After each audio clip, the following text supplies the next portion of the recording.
Hi everyone, welcome back to the channel. Today I'm going to share a simple and powerful investment strategy that you can use to generate returns that are above the markets. And the best part of this is that it's a strategy that requires less effort than traditional methods. And this is a story about, you know, how my brother has actually managed to do this. So stay tuned.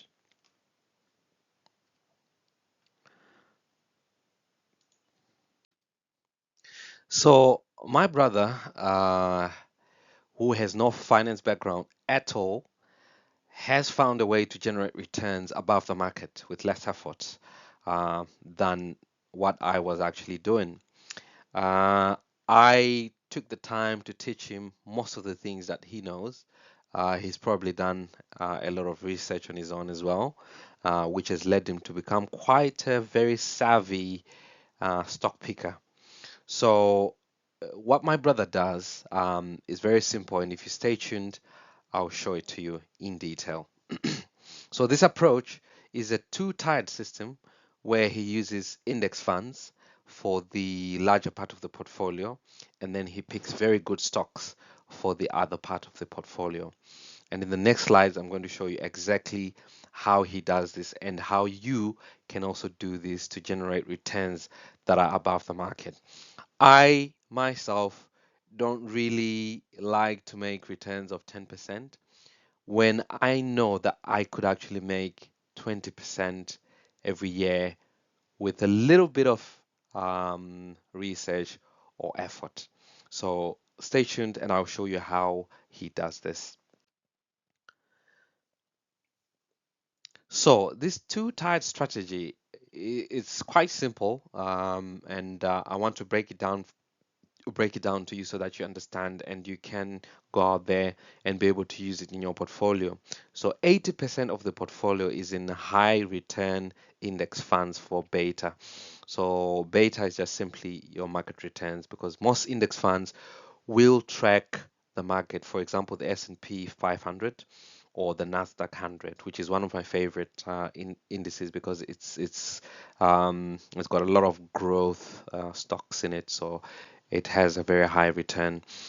So examples that my brother has in his portfolio is SWLGX.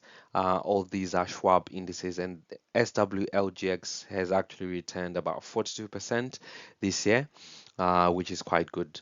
So 20% of his portfolio is in individual stocks, which actually make the above market return. So we call this alpha. So I'll be referring to the that extra return.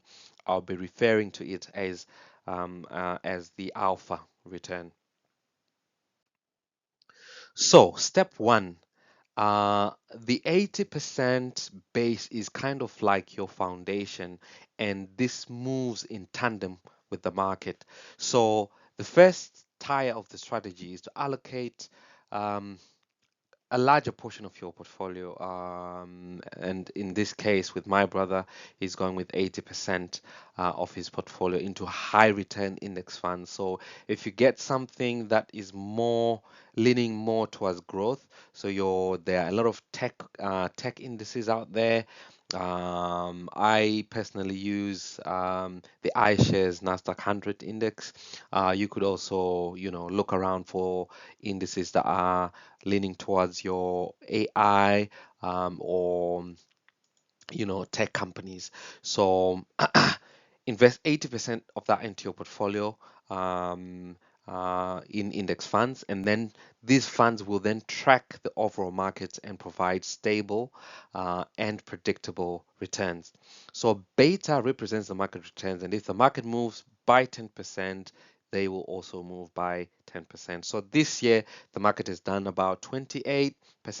So that market return will actually mirror that and give you something close to that 28 mark. And then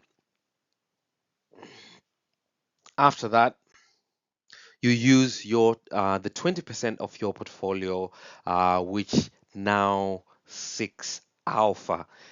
So that's the second tier where you aim to actually beat the market. So alpha is the fancy finance term for returns that exceed the market average. Um, this is where individual stock picks come in, and it's what makes your portfolio perform better than just the market. For my brother, the stock picks are only 20% of his portfolio, so he uses some of the recommendations I give him or applies basic stock analysis techniques that I taught him to actually get his own stocks. With this small portion of his portfolio, he generates extra returns without taking on too much risk. And this is the very important part, because if you try to go it alone and just pick stocks on your own, there's a very high likelihood that you will pick stocks that won't do that well. And with me, for example, my alpha stocks are small to mid cap stocks, which are stocks with market caps of from 1 billion to 10 billion, and these stocks are very risky. They move around quite a lot, and they're quite volatile, so to say. So the risk is a little bit more, and by making this portion of your portfolio just 20%, you are able to limit that risk to that part of that portfolio. So this why this strategy I think is better for me is, here's the thing. I've traditionally focused on picking stocks, which makes my portfolio more volatile. Most of the companies I hold are small to medium cap stocks, as I said. These are companies with market values between 1.6 to 10 billion. And because they're smaller, their stock prices tend to move around quite a bit. And sometimes they have betas of like up to two times, which means that if the market moves once, they will move twice. If the market moves by 10%, they will do 20%. If the market drops 10%, they will also drop 20. So you can see there that the risk is quite high. So high beta stocks can lead to high returns, but they come with higher risk.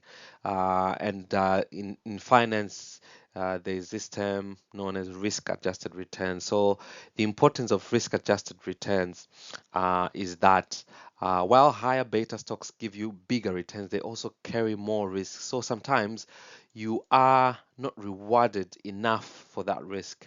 That's why my brother's approach of using index funds for stable beta returns and reducing his exposure to risky individual stocks makes sense.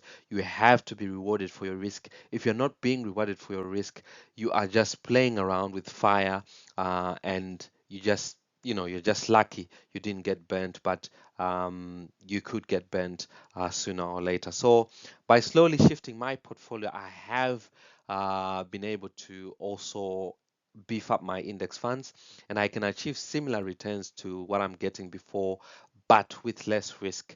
So this is called improving your risk adjusted rate of return. You are getting the same result with less stress and volatility. You don't want to be waking up. Uh, I'll give you a very, very vivid example. If you've got £1 million in your portfolio, portfolios which are volatile tend to move around a lot. They can move around with up to 5%. And 5%, if you've got £1 million in your portfolio, is like 50,000.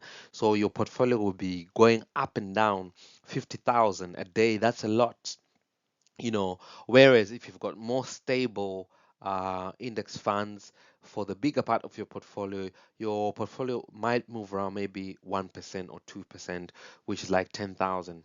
And that's more. I can live with that. I can I can sleep soundly with that. So yeah, that was basically the strategy.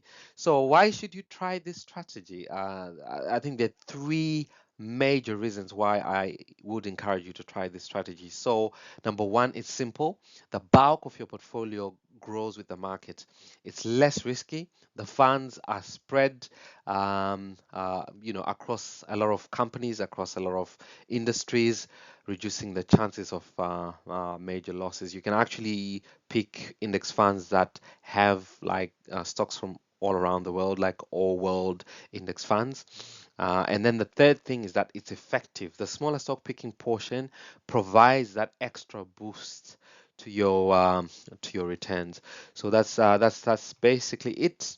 Um, so my final thoughts are that start building your base with those high return index funds, and then gradually add stock picks to achieve alpha returns, and then aim for consistent growth with reduced risk, and see the impressive growth in your portfolio. So with this is the end of the video.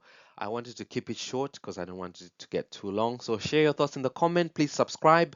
I'll be sharing a bit more of these educational videos to try and encourage you, to try and show you how it's done. I've been doing this for quite some time. So like, subscribe, and hit that bell icon for more strategies. Start your journey to market beating returns today. Cheers.